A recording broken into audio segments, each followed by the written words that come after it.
Eu falei, mãe, eu acho que eu vou largar tudo, vou largar banco e vou vender tapioca. Tapioca, uma coisa branca, seca, não gosto muito não, hein? Acho que tu tá certo. Eu falei, vamos fazer um teste lá em casa e aí vocês provam que não é uma tapioca, é a tapioca. Não tinha plano B. O plano A era o único plano, porque a gente tinha um mês, ou a gente ou funcionava ou a gente falia no primeiro mês. E não era uma opção. Meu nome é Igor Henrique, eu sou natural de Goiânia, Goiás, Brasil. Moro aqui em Amsterdã desde meus 13 anos e sou um dos fundadores da Tap & Bows, junto com a minha esposa. Eu sou a Shannon, eu sou daqui de Amsterdã, eu tenho 30 anos e vivo minha vida toda aqui.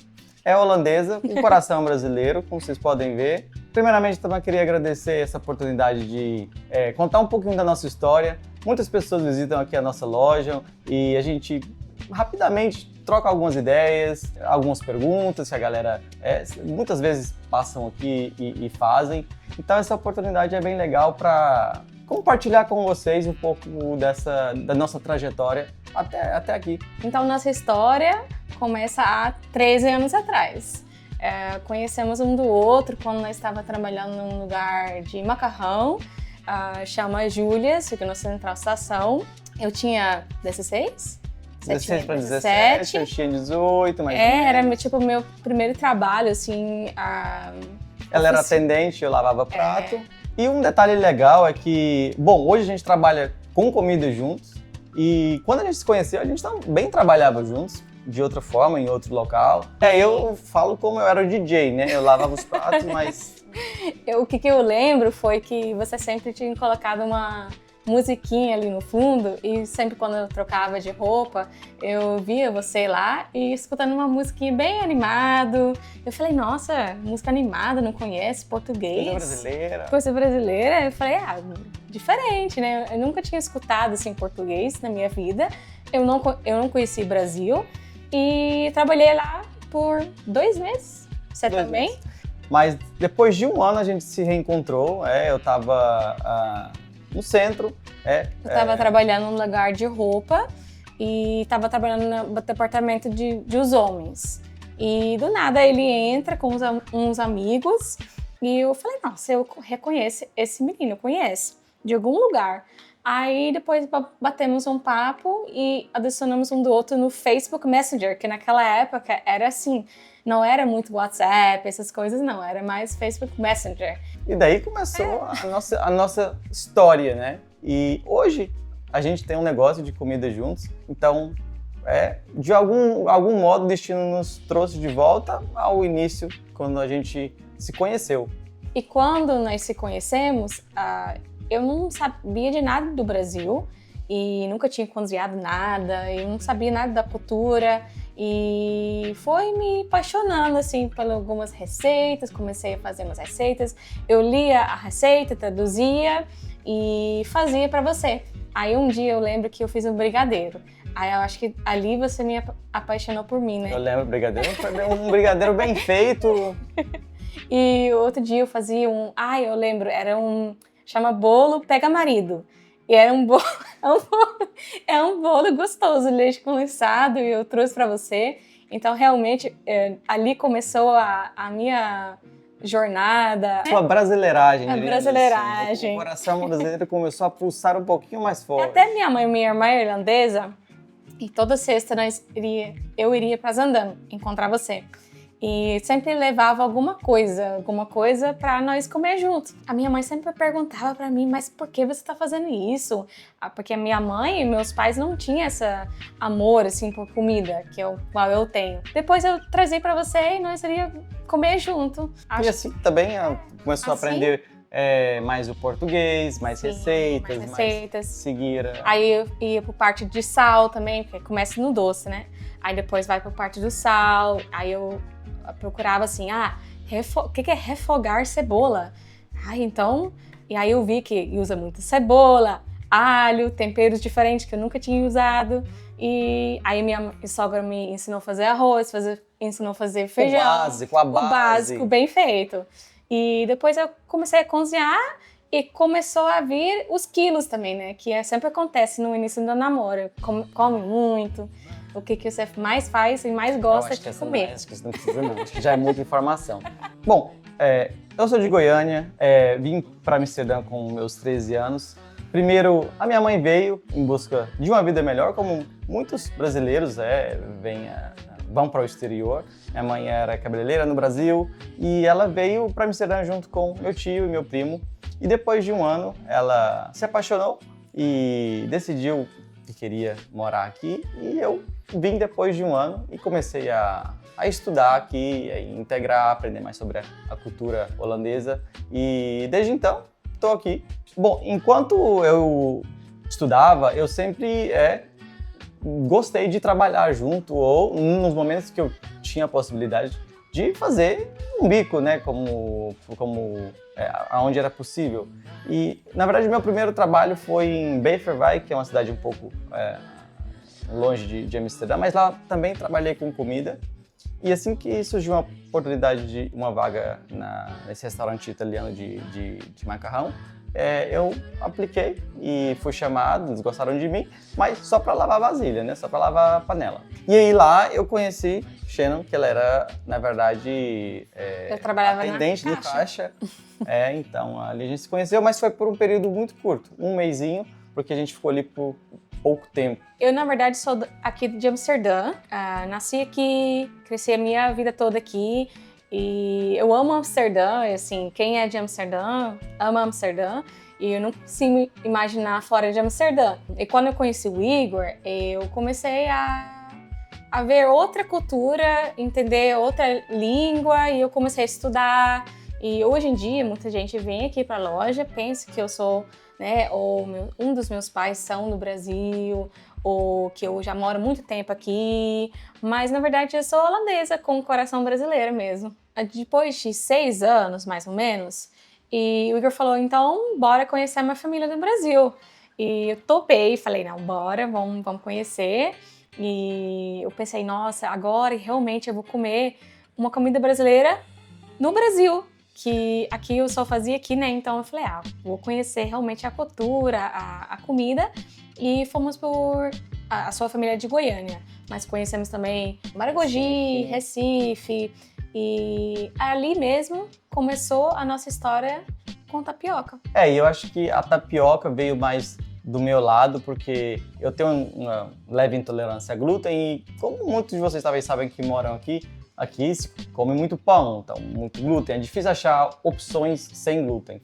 E lá no hotel, um cara bem gente falou, vocês querem uma tapioquinha talvez aqui no café da manhã? Eu falei, nunca comi tapioca na verdade. Era com queijo coalho, eu lembro. Queijo coalho e tal, eu falei, tapioquinha de manhã, legal. Depois a gente foi pra praia de tarde, assim, era meio-dia, 1h, tinha uma moça vendendo tapioca na praia com frango, eu falei, também de lanche, versátil o negócio. De manhã eu comi, provei depois de tarde também uma tapioca aqui de frango. Depois de noite a gente foi tomar um banho, foi pro centrinho. E tinha uma moça também lá, outro local, vendendo tapiocas doces. Eu falei, mas que coisa interessante, sem glúten, versátil. Sabe o que eu posso fazer? Vamos tentar introduzir isso na nossa dieta, né? Porque, pelo menos na minha dieta, para tirar um pouco do pão. E quando a gente voltou para Amsterdã, a gente comprou alguns saquinhos de tapioca e falou, vamos fazer alguns testes. E daí, na verdade, começou um amor pela tapioca, pelo fato de ser sem glúten, mas também por ser tão versátil, doce, algo de manhã, de tarde, de noite. Então, isso pegou muito a nossa atenção. Quando voltamos das nossas férias, com a nossa tapioca na nossa mala, nós falamos, vamos fazer alguns testes em casa, ver, assim, alguns salgados, uns doces. Eu acho que eu tava ficando cada vez melhor. E fazemos uma crepioca, uns retratados com beterraba, com cores diferentes. E assim que a tapioca que a gente trouxe do Brasil acabou, a gente foi à procura de alternativas. Aqui também vende tapioca ou como hidratar. A gente foi estudar um pouco sobre como a tapioca, de onde vem, na verdade, amido, qual a diferença entre farinha de mandioca e o que é tapioca. Azedo e doce. Algumas pessoas do Brasil, por exemplo, chamam de beiju. Com o tempo, a nossa tapioca foi ficando de um nível legal, que eu falei assim, que tal a gente montar um conceito aqui, porque tem uma comunidade legal, grande brasileira aqui, mas eu acho que ainda falta opção, ou pelo menos mais opções brasileiras, mostrando outros lados do Brasil. Eu lembro que naquela hora que nós falamos, não, essa tapioca até eu compraria, né? Pagava por uma tapioca assim, que nós estávamos fazendo. Aí convidamos a nossa família em casa, fizemos alguns sabores e deixamos eles provarem. E depois eles falaram assim, nossa, eu acho que vai dar certo, tá gostoso. Um detalhe, na verdade, como eu estudei aqui, minha mãe sempre me motivou muito a estudar e um dos sonhos dela era que eu me formasse e trabalhasse no banco aqui. Naquela época eu trabalhava no banco.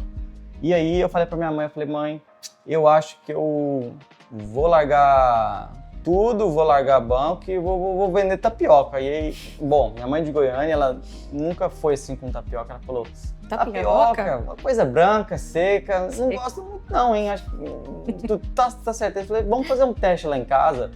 E aí vocês provam que não é uma tapioca, é a tapioca. Quando eles vieram, a gente foi lá em casa e eles falou realmente, essa tapioca não é a tapioca que eu experimentei no Brasil, é uma tapioca diferenciada. Vocês realmente botaram bastante atenção aqui, bastante carinho no preparo, o jeito, a apresentação, as cores. E com essa motivação que a gente fez o primeiro preparo lá em casa, a gente mostrou para a minha família também, né? Minha mãe, minha irmã. E eles gostaram bastante. E a gente falou assim, vamos fazer uma feira, vamos fazer um evento e a gente bola um conceito e a gente posta e chama a galera brasileira para matar um pouco da saudade. Então, era o começo de verão e tem muita feirinha, né, de comida no verão. E nós falamos, vamos fazer um conceito e vamos fazer umas tapiocas na feira. Então a gente trabalhava meio de semana e assim, sempre que surgia uma oportunidade para fazer uma feira aos fins de semana, a gente fazia as feirinhas esporadicamente, um domingo ou outro, e ia postando e a galera, os brasileiros vinham, mas não só para brasileiros, mas também para quem passava por lá para provar. Recebia feedback. Fomos melhorando de pouco em pouco. Também tem as pessoas locais, tem os brasileiros, então cada um tem um tipo de paladar.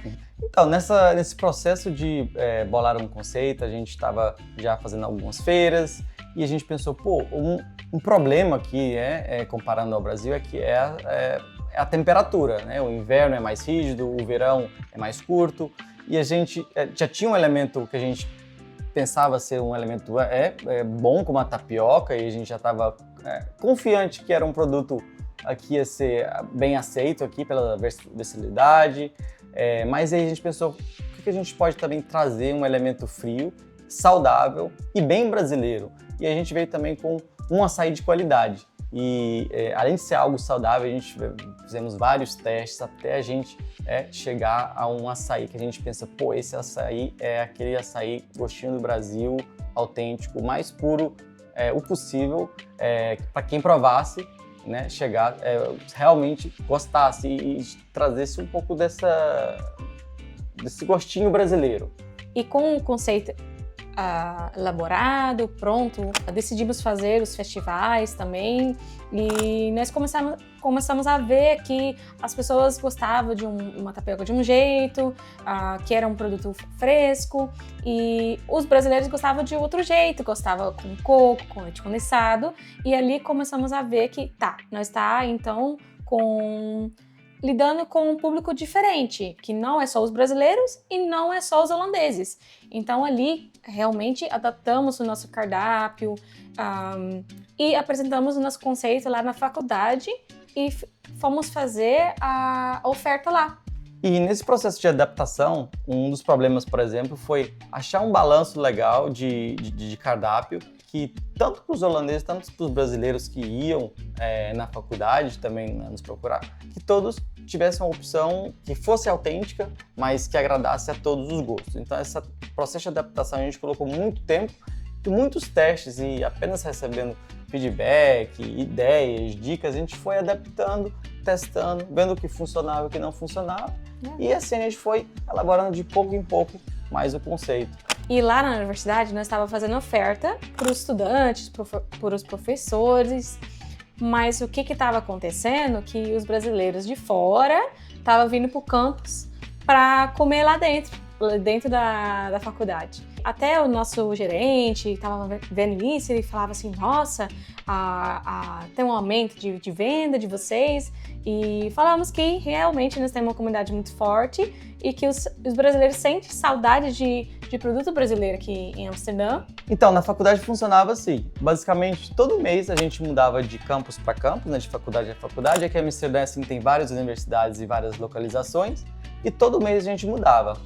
E, na verdade, os brasileiros nos acompanhavam pelas mídias sociais e a gente começou a criar uma comunidade. Aonde a gente ia, cada faculdade que a gente estava, a galera ia lá para lanchar, para almoçar e sempre acompanhando a gente para onde a gente ia. Nós ficamos mais ou menos uns 6 meses ali trabalhando na faculdade e ali veio a corona, né? O Covid. Do nada ficamos sem trabalho. Mas aí surgiu uma oportunidade dentro da faculdade para começar a fazer delivery e começamos a fazer um conceito de delivery e nós mesmas entregava. E também aí veio um ponto forte da comunidade brasileira que sempre nos acompanhava e continuou pedindo mesmo durante esse período. E mesmo com as dificuldades que o Covid teve para todo mundo, surgiram também várias oportunidades. E a gente pensou, vários pontos, infelizmente, por causa do Covid, estão ficando vagos. Mas isso também é uma oportunidade para a gente analisar se a realização de uma loja seria possível mesmo durante aquele período. E nós sempre estava querendo um ponto no The Pipe, porque o The Pipe ele é o coração gastronômico de Amsterdã, um ponto bom com pessoas que moram lá, trabalham lá, tem expats, os brasileiros também conhecem, e então nós sempre estava olhando os pontos e achamos um ponto aqui no The Pipe. Então o The Pipe é tão importante porque ele não é um bairro muito específico, ele é uma mistura de pessoas que moram aqui, pessoas que nasceram aqui, pessoas que expatriados, turistas, muitos hotéis, então é uma mistura de pessoas e a gente queria introduzir um conceito que não fosse só focado nos brasileiros, ou focado só nos locais, ou focado só em turistas. A gente queria introduzir um conceito para todos. Como nós queríamos um conceito para todos, porque nós acreditamos que um conceito tem que trazer um pouco de sensação de casa, que as pessoas se sentem acolhidos, que tem que deixar a pessoa sentir melhor depois de ter saído desse lugar. E sentimos que a tapioca, o açaí, o café, um papo, às vezes até um abraço que precisava, nós fazíamos sempre. E as pessoas começavam a ver isso, que não era só um ponto de comida, que era também um ponto de se sentir em casa. Além da comida, né, que realmente acho que a base, quem trabalha nesse setor, tem que focar muito em qualidade. E como a gente gostava muito de comida, a gente sempre tentou fazer o nosso melhor, mas além disso, o que nos motivava e continua nos motivando até hoje é não só a comida, mas a experiência total da pessoa que vem aqui. A gente, se ela não veio por um tempo, tava de férias, ou tá um dia corrido, fazer parte da rotina daquela pessoa. E isso a gente foi vendo que essa naturalidade foi crescendo a comunidade de passo em passo, de boca em boca, um amigo trazia outro, um amigo trazia um familiar, e a comunidade foi crescendo de pouco em pouco. Bom, e como a gente estava introduzindo um conceito novo, para a gente foi muito importante cada pessoa que entrava aqui na loja. Não se importa se a pessoa vinha só para tomar um cafezinho, ou por curiosidade para saber que tipo de conceito é isso, ou o que é comida brasileira. A gente sempre foi grato por cada pessoa que entrou e teve o interesse, a curiosidade de entender um pouquinho mais, saber um pouquinho mais do Brasil. E a gente pegou toda a oportunidade para explicar com atenção o que era o nosso conceito e que a gente... Eu acho que nos move até hoje, no início da nossa jornada, que nós quer que a pessoa se sente em casa, e acho que nunca foi só pela lado financeira ou quer ganhar um dinheiro, mas era para passar algo para a pessoa de positividade, de good vibes e a pessoa se sentir feliz e em casa. Bom, assim que a gente achou o ponto que a gente pensava ser ideal, a gente assinou o contrato apenas com a cara e coragem.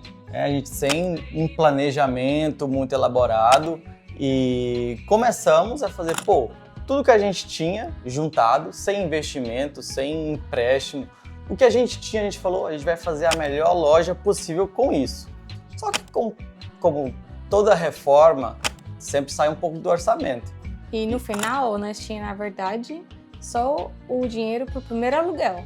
Então, tinha que dar certo. Não tinha outro jeito. Não tinha plano B. O plano A era o único plano, porque a gente tinha um mês, ou a gente ou funcionava, ou a gente falia no primeiro mês. E não era uma opção. E não era opção. E o ponto da comunidade, na verdade, a comunidade brasileira, que a gente é grato todo dia, por toda pessoa que entrou, postou, se foi por um cafezinho, se foi para passar aqui só e falar um pouquinho o que era o conceito, é que isso foi gerando um boca a boca, foi gerando que as pessoas foram trazendo mais amigos, foram trazendo família, e aí a comunidade foi crescendo de pouco em pouco. Eu acho que um dos maiores desafios, depois que nós abriu, é que foi de boca a boca, de cada cliente, um por um, muita explicação, porque era um conceito totalmente novo. Então, eu lembro que eram dias muito longos, nós trabalhávamos 7 dias por semana, 12 horas por dia ou mais. Muitas vezes pegar na mão de cada um, não dos brasileiros, mas sim dos holandeses ou dos locais, introduzirem e explicarem o que era tapioca, o que era açaí, o que é essa parte da culinária brasileira. E aí que a força da nossa comunidade brasileira nos ajudou bastante, porque os brasileiros que vinham aqui e conheciam, eles começaram a fazer as propagandas para as outras pessoas. O nosso marketing foi literalmente o boca a boca da nossa comunidade brasileira, que se não fosse eles, a gente não conseguiria ter passado por esses primeiros meses que foram muito estressantes, a questão financeira, porque a gente tinha praticamente um mês para fazer funcionar. Então, eu acho que foi esse foi um dos maiores desafios, mas quando nós começamos a ver que quando nós botávamos nossa força, nosso suor, nosso amor e voltava, né, pra gente em jeito de pessoas fazer o marketing, falar da gente para outras pessoas e realmente as pessoas vinham e multiplicavam.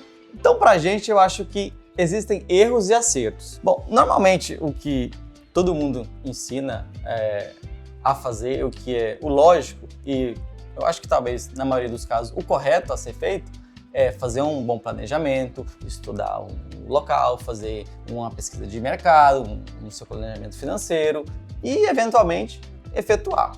Só que a gente não fez nada disso, a gente fez o contrário. A gente efetuou e depois vivemos com o planejamento.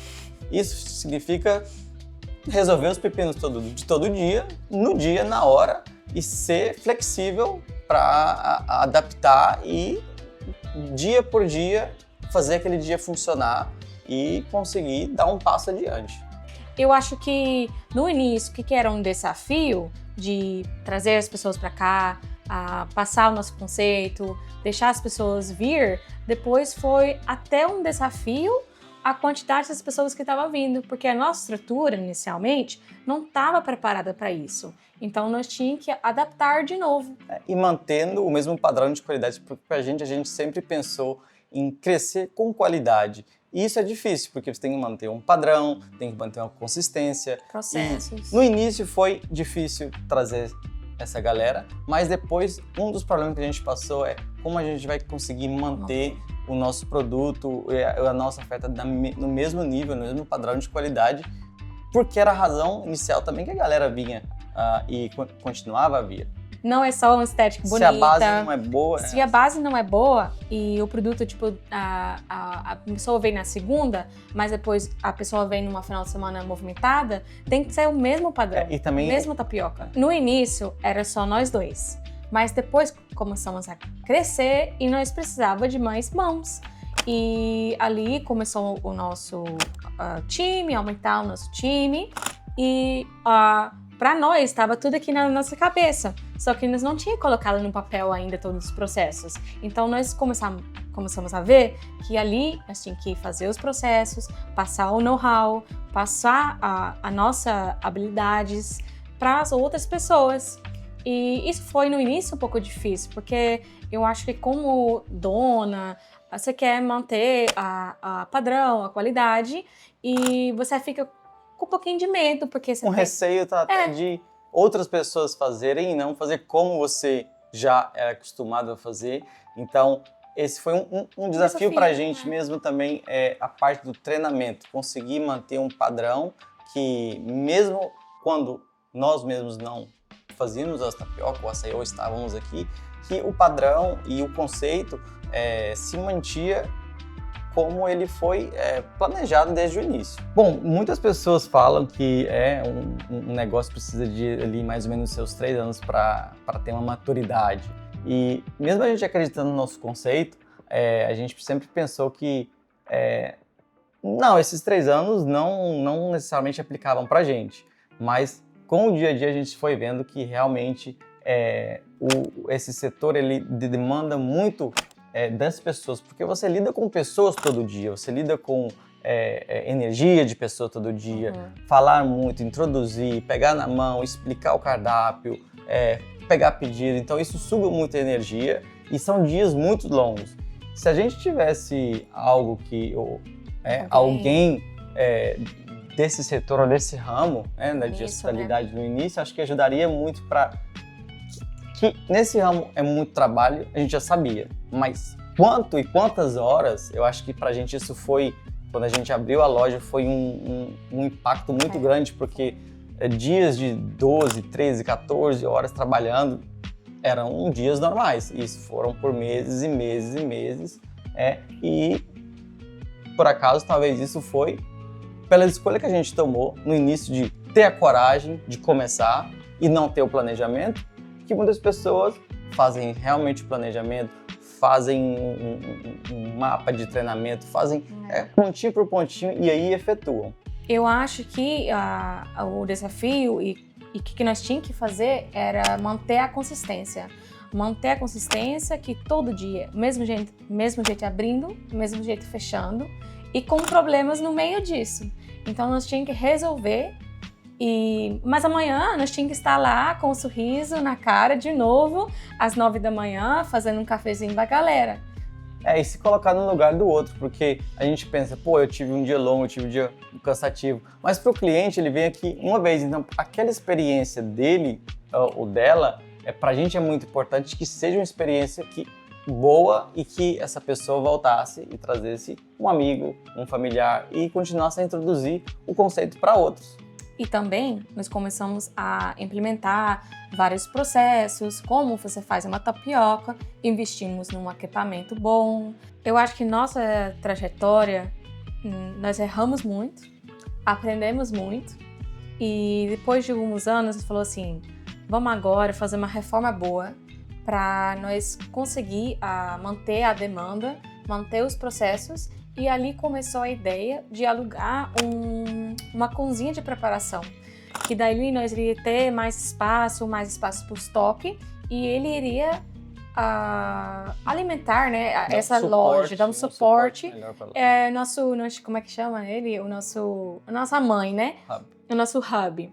E depois de errando muito, a gente aprendeu também bastante, e errar não é um problema, mas a gente viu que continuar errando era um problema, então a gente decidiu planejar melhor, por isso a gente decidiu reformar a loja completamente de uma forma que fosse mais eficiente. A gente viu o que funcionava, mas também o que não funcionava para o nosso conceito, que a gente pensava no início que seria bom, e depois a gente teve que mudar. Então, algumas vezes a prática ensina muito mais do que os livros, aquele planejamento de forma que todo mundo faz, até pontinho por pontinho. Então, a prática nos mostrou, os erros nos fizeram depois planejar melhor e crescer na direção certa. A cozinha de preparação, a ideia veio porque nós sabia que nós iríamos precisar mais espaço porque já chegamos no nosso, em holandês, é tipo você já chegou no teto, né? Você não tem mais espaço para crescer. Então, a demanda estava subindo e aqui na loja não tinha mais jeito de fazer mais. Então, a cozinha, ele dá um descanso pra gente, mas também a oportunidade para deixar as pessoas aprender a fazer outros processos do que só aqui na loja. As pessoas também conseguem ter um dia para trabalhar lá. Então, ele abriu muitos novas portas. Muito que a gente recebia no começo foram dicas, e a gente sempre recebemos e ainda recebemos muitas dicas com muito amor. Mas o que a gente foi observando é que a gente realmente tinha que focar no que funcionava e tomar algumas decisões.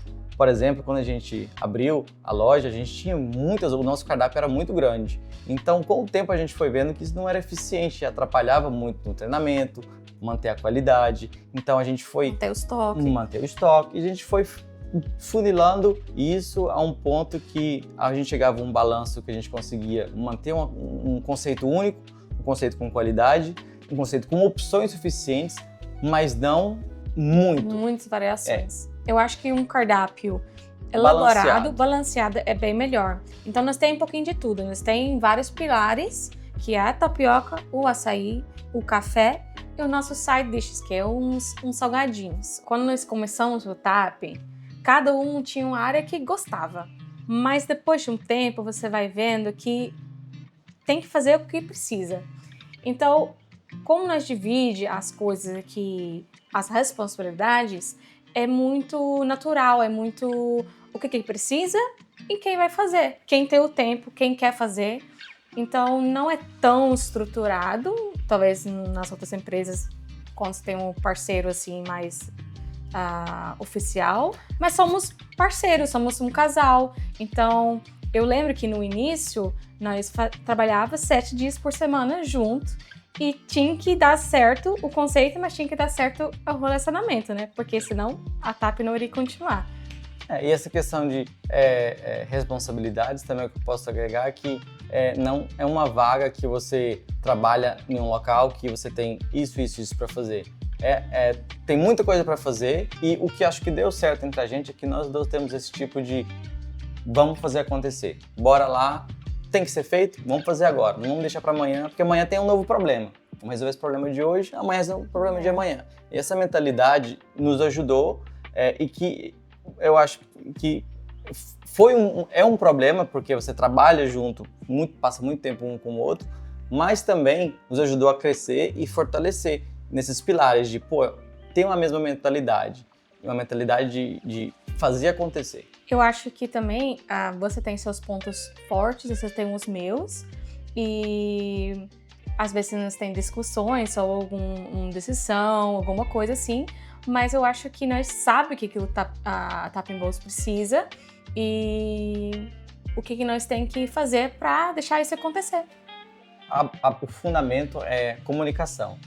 Eventualmente a gente tem que chegar em decisões, em uma decisão, e muitas vezes a gente varia em opiniões. Então, realmente o que a gente foi aprendendo com o tempo é se comunicar melhor, chegar a uma decisão em conjunto e aí se implementar. Então, comunicação realmente é a chave para que, pelo menos o negócio funcionou como um casal, é se comunicar bem e analisar os pontos e depois decidir. Eu acho que eu posso falar e colocar como talentos mesmo da minha esposa é que realmente ela sabe lidar com pessoas. Ela sabe ler pessoas. Quando uma pessoa chega um pouco mais acanhada, um pouco mais triste, um pouco mais feliz, ela consegue ler isso e mudar também o seu jeito, se adaptar para aquela situação. E outro ponto que eu não posso negar é que tudo que ela toca, bom, ela é muito boa na cozinha, é muito boa com receitas, entende muito bem o que cada elemento faz, e isso se torna muito mais fácil criar produtos com qualidade. Então, talento na cozinha, talento com pessoas. Bom, então acho que isso é o grande diferencial e também que agregou muito para o conceito. Eu posso até dar uns exemplos, porque alguns dias a gente não trabalha juntos e muitos clientes vêm aqui e procuram: cadê sua esposa? Ela não está aqui por hoje não, porque realmente as pessoas vêm aqui muitas vezes, claro, para não só comer ou tomar um cafezinho, mas para bater papo. E saber lidar com pessoas, saber ler pessoas é um dom que você consegue melhorar com o tempo, mas é algo também natural. Eu acho que você faz, que faz a diferença aqui pro TAP, que por que deu certo, é que você sempre tem muitas ideias.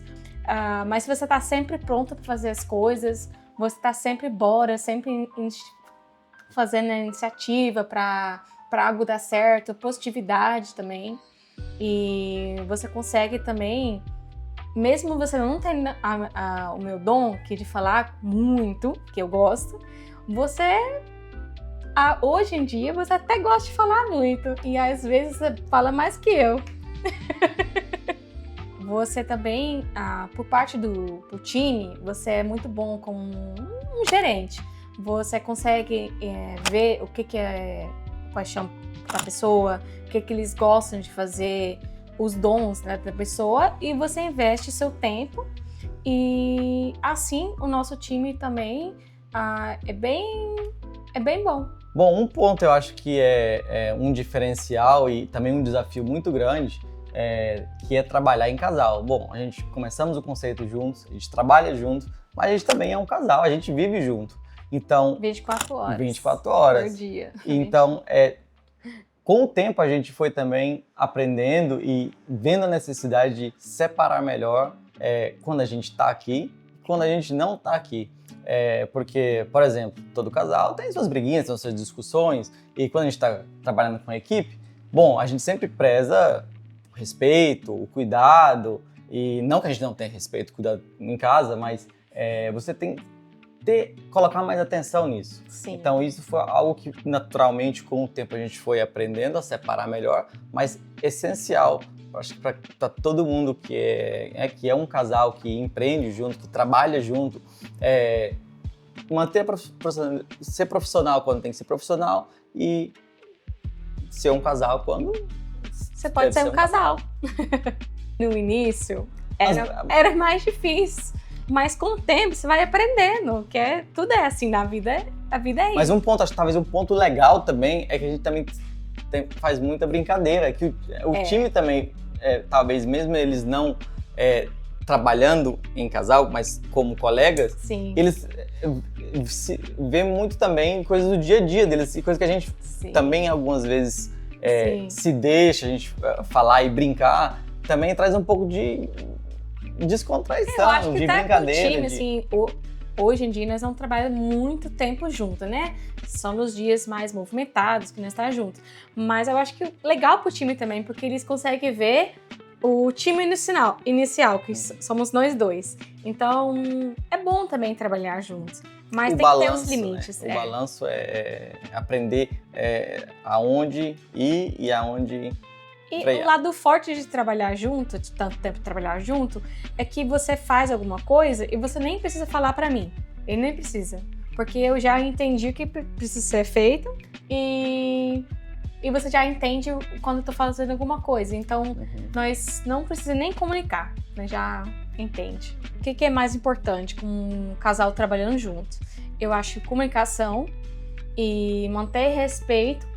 E quando você chega em casa, você consegue separar as coisas. Então, não mais falar sobre o trabalho, tentar falar outros assuntos. Mas, assim, é difícil. Porque você quer falar sobre o trabalho, porque você passou lá o dia todo, né? Um exemplo, normalmente, se tem duas pessoas que têm dois trabalhos, você é um casal e você trabalha em um lugar e eu trabalho em outro lugar, normalmente vocês vão falar sobre o seu dia. Ou falar mal de uma pessoa. Mas quando a gente trabalha juntos, então os assuntos são limitados. Então, um desafio também para trabalhar com casal é sempre isso, investir tempo um no outro para fazer funcionar. Eu acho legal o que nós faz, que eu lembrei agora, é que quando nós chegamos em casa, a primeira pergunta que nós faz para um do outro é: e aí, como é que foi hoje? Teve alguma coisa legal? Nós sempre focamos numa coisa positiva. Então, sempre O que teve de engraçado hoje? O que teve de engraçado? Teve algum perrengue? E nós passamos uns 10, 15 minutinhos falando sobre isso. E aí depois nós falamos sobre algumas coisas que precisam para amanhã. E depois vai cozinhar, assistir um filme. Então, eu acho que a primeira meia hora nós temos essa transição de trabalho para lá de casa. Um conselho que eu posso dar para os casais que querem aprender junto, estão aprendendo empreendendo junto, tem que manter a paciência e com o tempo vai dar certo. Eu acho que você tem que lembrar, o amor que você está dando pro conceito é o amor que você tem que manter por seu parceiro. Então, às vezes, nós esquece um, esquece o outro, aí não dá certo. Então, esse é o meu conselho. Bom, e sobre a questão de trabalhar em equipe ou liderança ou gestão nesse sentido, eu acho que um ponto essencial é sempre manter a positividade. Mostrar um exemplo, chegar bem-humorado, mesmo que a pessoa tenha um dia não tão muito bom, você dá uma energia positiva. E um outro ponto que eu sempre busco, e na verdade é algo que eu sempre aprendo também com isso, é sempre buscar o que a pessoa faz bem, aonde ela quer aprender, como ela pretende se desenvolver e ajudar ela nesse passo. Então, em vez de sempre procurar manter todo mundo igual, agir todos de forma igual, porque todo mundo é diferente, tem algumas coisas que fazem melhores do que um, ou um faz um ponto melhor do que o outro. Então, algumas vezes um precisa de mais atenção em alguns pontos e outros então essa individualidade de ver, que também é uma questão que é saber lidar e ler pessoas, mas principalmente é isso. O primeiro passo é positividade, trazer esse exemplo bom. Eu acho que isso já é meio caminho andado. Igual o Igor falou, assim, eu acho que como você começa o seu dia com positividade, ele vai gerando uma coisa positiva pro time todo. Então, vamos tomar um cafezinho, vamos começar o dia bem. Muitas vezes nós levamos um lanche diferente. Eu acho que eu tenho uma maneira de liderar diferente do que o Igor. Eu sou muito assim, eu quero cuidar do time, quero saber que eles estão bem, planejo muitas coisas fora, que é muito importante, que nós se vê muito aqui. Mas é bom também se ver um do outro, fora do trabalho, fazer uma jantinha com o time. E um ponto também pra mim que é essencial é manter o humor, manter as brincadeiras, manter a galera rindo, fazer perguntas aleatórias, porque tipo assim, afinal de contas, a gente tá aqui trabalhando, mas a gente também é amigo. Então acho que esse senso de amizade, de manter um bom humor é saudável. E entender que todo mundo tá trabalhando numa coisa física, né? Então, como nós passamos também, trabalhando muito, nós sabemos que o nosso corpo chega uma hora que cansa. Então é bom saber que ninguém é um robô, então as pessoas precisam de um certo cuidado. E então nós nunca então trabalha 7 vezes por semana, porque nós sabemos que o corpo tem seus limites.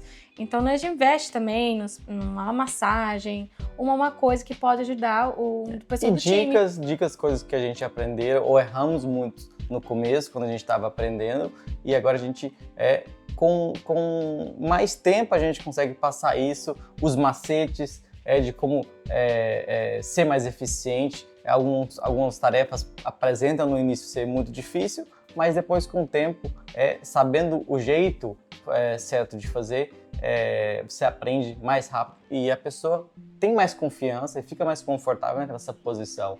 Então, passar o que você aprendeu, compartilhar isso com a sua equipe, isso é o mais importante. A visão para a TAP daqui a 5 anos é que nós crescemos, sim, a nossa vontade é de crescer, mas que nós crescemos com qualidade. Então, ter um pouquinho mais de conforto para os clientes sentar, para as pessoas realmente ganhar uma experiência melhor. Que a casa da mãe sempre tem um lugar para mais uma pessoa. Mas assim, nos finais de semana, quando fica movimentado, é difícil. Mas nós tentamos ainda passar essa mensagem. Então, eu acho que eu desejo isso também para os nossos clientes. E para nós ver o cliente aproveitar mais, ter mais conforto, conseguir vir grupos maiores que vêm de outras cidades para nosso ponto. pessoas da Bélgica, pessoas da Alemanha. Basicamente conseguir compartilhar essa mesma experiência com a loja pequena, se for no futuro com a loja maior, ou com uma segunda loja, mas também pequena, a forma a gente ainda não tem ela definida, a gente ainda está nesse processo de aprendizagem, mas a nossa essência ela mantém a mesma, que é crescer com qualidade, focar todo dia em cada pessoa que entra aqui e que, na verdade, cada pessoa que entra, que ela saia melhor do que ela entrou. Essa é a nossa mensagem principal. E fazer a diferença. Fazer a diferença como um conceito brasileiro dentro de um mercado holandês, que o atendimento, né, sempre brinca sobre, mas é a realidade. Aqui o atendimento é um pouquinho mais frio. Então, o que nós traz é um pouquinho desse calor do Brasil. E um pouquinho de saudade, porque eu acho que além de ser um restaurante, comida e tal, todo mundo tem a sua realidade aqui, mora no exterior, passa a sua semana falando inglês, holandês ou com seus colegas fora. E quando eles vêm aqui, eles escutam música brasileira, pode pedir em português. Algumas vezes eu vejo até o brilho nos olhos das pessoas, que alguns não moram aqui em Amsterdã e vêm aqui e falam: pô, aqui, vocês são brasileiros, eu posso pedir em português? Porque a pessoa, alguns há muitos anos talvez não vão ao Brasil, por exemplo, a realidade de cada um é diferente, é difícil. Então, se a gente pode trazer um pouquinho desse casa de mãe ou essa saudade, trazer um pouquinho do Brasil, um pedacinho do Brasil que seja numa lojinha pequena, a gente faça isso bem, que as pessoas se sintam bem aqui também. Depois desses anos, eu acho que eu vi e senti que vocês brazucos têm, essa força da vontade, e quando vocês gostam de uma coisa, vocês levam esse conceito lá para cima. E o que aconteceu com a gente? Vocês acreditaram na gente, sempre vinham aqui, vocês conhecem nós dois, vocês fazem sempre propaganda, fazem boca a boca. Então, essa comunidade que desde o início, desde que a gente estava nas feiras, desde que a gente estava na faculdade, que acompanhava a gente, foi essencial, continua sendo essencial, porque ela que nos trouxe aqui. Então, sem essa comunidade brasileira, eu acho que a TAP não teria funcionado, ou não teria funcionado como ela funcionou, sem essa autenticidade que a gente tentou trazer, que foi mesmo o nosso diferencial. E a mesma força de vontade que nós temos, eu acho que é a raiz brasileira, que o jeitinho eu já brasileiro. Sou brasileira, né? Então não posso já falar, só falta o CPF. Talvez falta o jeitinho brasileiro, algumas vezes funciona, mas o jeitinho bom, o jeitinho da... Quem não tem cão, caça com gato. Isso mesmo. Life is not a strawberry. Do your jump, dá seus pulos. E algumas vezes você tem que dar seus pulos para fazer acontecer. E o que eu diria para mim mesmo, por exemplo, pra gente, eu acho que isso foi o que não seria o óbvio. Muitas pessoas falaram assim, o que eu diria para mim mesmo seria planejar melhor. Mas eu, na verdade, diria para mim mesmo o que realmente tenha confiança e mantenha a coragem que você tinha lá no início, que é de começar e depois melhora. Vai ser um caminho, muitas vezes, doloroso, que você vai passar por vários altos e baixos, mas ali você vai aprender, e ali você vai melhorar. E os frutos você vai receber. Vai recolher e vai continuar crescendo, de pouco em pouco, mas sempre no caminho certo. Começa a vir uma sensação de medo. Será que vai dar certo? Será que eu estou fazendo certo? Será que eu estou no caminho certo? E eu acho que o que queria dar de conselho para mim mesmo, 5 anos atrás, às vezes eu queria fazer muita coisa ao mesmo tempo. Eu sou assim, mas eu acho que para dar certo, você tem que equilibrar melhor. Eu sempre queria fazer muita coisa e acabando fazendo... Se desgastando. Desgastando mesmo. Eu acho que esse é o conselho. Ter os seus limites, mas não ter medo na hora que você não confia mais em você. Não ter medo e continuar. E às vezes escutar seu parceiro também, porque ele ou ela, ao seu lado, ele ou ela conhece você melhor. Então, eu acho que aprender um com o outro. Aprender um no outro também. Que cada um tem seus lados fortes e menos fortes. Se complementar. É.